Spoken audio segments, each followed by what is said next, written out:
Hey everyone, Will Brink here, brinkzone.com. Hopefully this will be a quickie, short one, but maybe a useful one for people.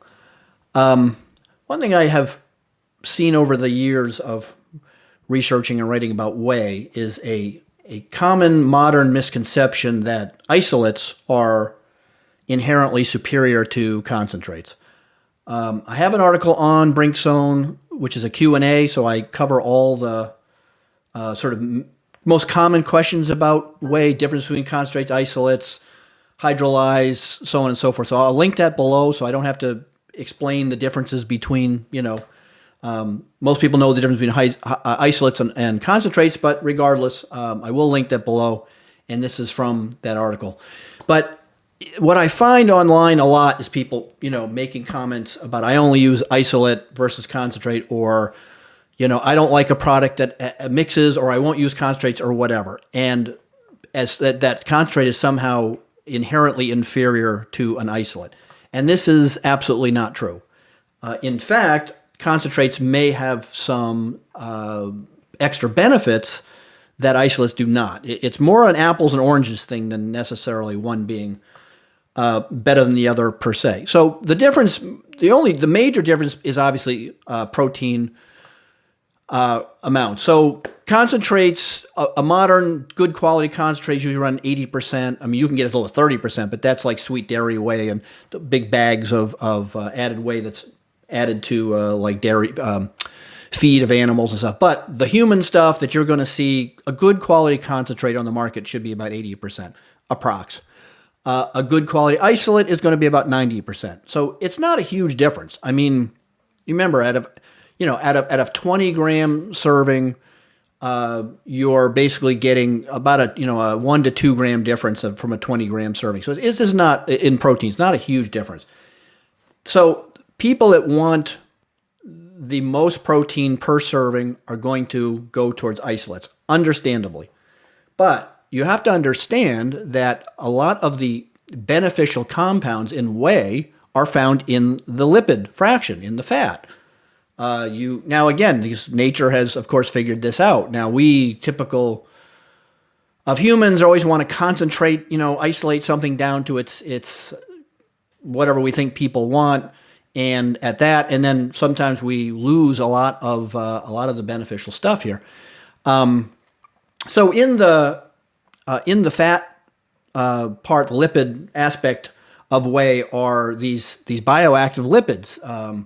It's like conjugated linoleic acid, phosphatidylserine, phosphatidylcholine, sphingomyelin. These are all found in the lipid portion of whey, and they are not. Of course, isolates are basically fat-free. They're less than 1%. So I would not.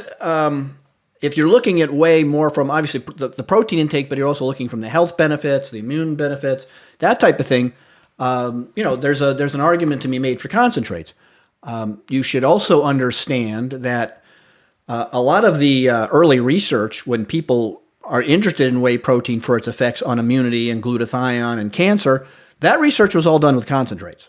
Now, there is later studies that were done with isolates that show benefit, and so therefore, again, if the isolate is made correctly, you will get you should get the glutathione benefits and all that. But just FYI, if some company or somebody is downplaying or whatever concentrates is inferior and all that, just realize that all of the early research done by mostly Dr. Bunos, but and others was done with concentrates. So we know concentrates have benefit, and in addition to all these bioactive lipids. Obviously, it can be more cost effective. Isolates are more expensive. In fact, it's not even that easy to find a good concentrate by itself because companies are either mixing it, which again, not the end of the world by any means, but not that easy to actually find a concentrate by itself. The Life Extension does sell a concentrate by itself in addition to isolates.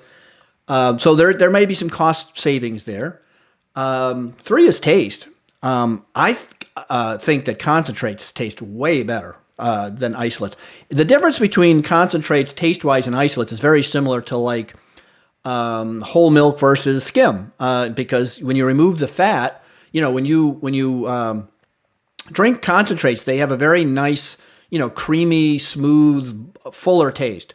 Isolates, to my mind, if you take an isolate by itself, not with thickening agents, remember, a lot of the protein powders you buy have added thickening agents and other things in them. But if you take isolate by itself, it's very thin. I don't love the taste of isolates. I mean, I'll drink them. It doesn't bother me.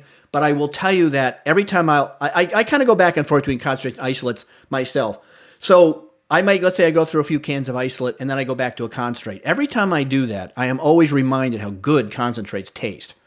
So there's 3 reasons to not downplay, ignore concentrates, piss on concentrates. Some companies, again, over the years have tried to make people sort of feel like concentrates are inherently inferior to isolates, and that's just not the case. So I think concentrates are highly underrated.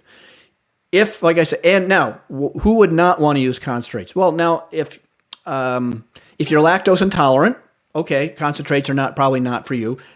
I just say FYI, a lot of people think they're lactose intolerant, and they're not. That's another topic.